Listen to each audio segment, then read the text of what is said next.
Congratulations. Cheers. Okay. Yeah, take some pictures. Where's our driver? We're ready to go. So to me, this was really personal because this is something that he's always dreamt of in stream. And it's really lovely to see where we came from. We kind of both had a similar upbringing, and then this is something that we've wanted our whole lives, and we're making our dreams come true, and it's something that's been in the making for a very long time. So. Wait, that wasn't supposed to be black? No, just kidding. I'm gonna get it home. First thing I'm gonna do is wash it by hand. It's the old school way, you know? Because that way you can see every little curve and line and everything. So I'm super excited. And, did I? So. Yeah, like that $16,000 clock or whatever that stupid clock was. So, a few things. $8,000 clock. The piping, I wanted the piping. So when we were doing the new specs of the cars, when you did the green, the piping inside, you had a couple colors, but it would make it more of almost like a sports organization. You had yellow, so you're green and yellow. There's Packers. Like, not that we don't hate anybody, but I don't want a sports car. We didn't want green and orange because Miami Hurricanes, which I love the Hurricanes, but I didn't want to get in and think of a sports car. I wanted to keep it simple and clean. We knew we were going to go with the white. We knew we were going to have the black. I knew we were going to do the obsidian. And we just wanted to keep it the simple colors, so just only mix the green piping. So that ended up being bespoke because that's something that they didn't do. And then it was going to be a little bit more...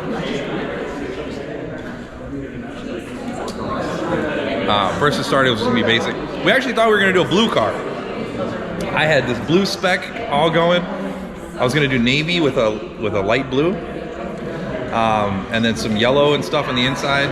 And then we came here and they had a Cullinan in this green, in the darker green. And it just looked amazing. So we're like, well, what about two-tone green? And we're like, wow, nobody's ever done that before. Or I'm sure somebody has, but not that I know. And then we just started adding elements to it, like the headliner, and then the fascia, and then it just became this whole big thing, and you know, here we are. And Alejandro was very patient with me because I said, if we can't do it, I don't want to do it. I don't want a different color. And then we did the black clock up front, which if you look at the whole dash, you're going to see that that makes it more of a clean line, where if you were to break that up with a very large white clock, it would be something that takes away from Dream itself. And I really wanted that to be a showpiece. Yeah, always.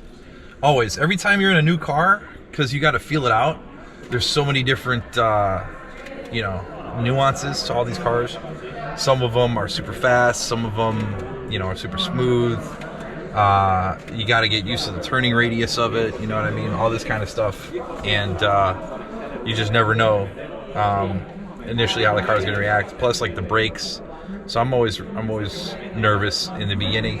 That usually fades in like a week or two of driving it. Like it's really quick where it goes away, unless of course you have a car like, you know, that you're used to. So if you go from like an F12 Berlinetta to an A12 super fast, something like that, you're used to it, so you know what to do. But here I had, you know, we have a 2006 Phantom, and now this is like on a whole entirely different plane of existence. So I think it's going to be insane to drive this car. And the wood we agreed on, but this is stunning. This is my favorite design that they make. I just think it gives it so much depth and so much texture, and the car came out stunning. And then Dave did the other customization pieces that we love, and it's wonderful. I love it. Yeah, I mean, you put like deposits down.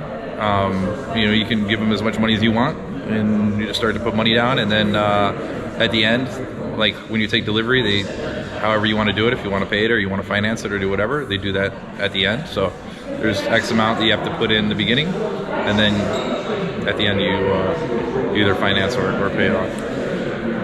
This is not your first Rolls Royce, right? It's my first new Rolls Royce. With all car brands, what I do is I buy an old one first, drive it around, see if I like it, and then I end up buying a new one. So I've done that with Ferrari. I'm doing it right now with an Aston. I've done it with Mercedes. Well, I guess I never bought a new Mercedes, but that's how I like to do it. I get in really cheap, especially on some of these luxury brands. You know, they're very expensive cars. So I'll get in on the cheap, see if I like it. So I have my 2006 Phantom here that I picked up for like $75,000. And it's just been, it was such a great car. I had such a great response. I had so much fun with it that I ended up wanting to get another one. And I was here in October, and you know, things were good, and I said, you know what, let's do it. Let's put that carrot in the future that I got to work for, and let's go ahead. So.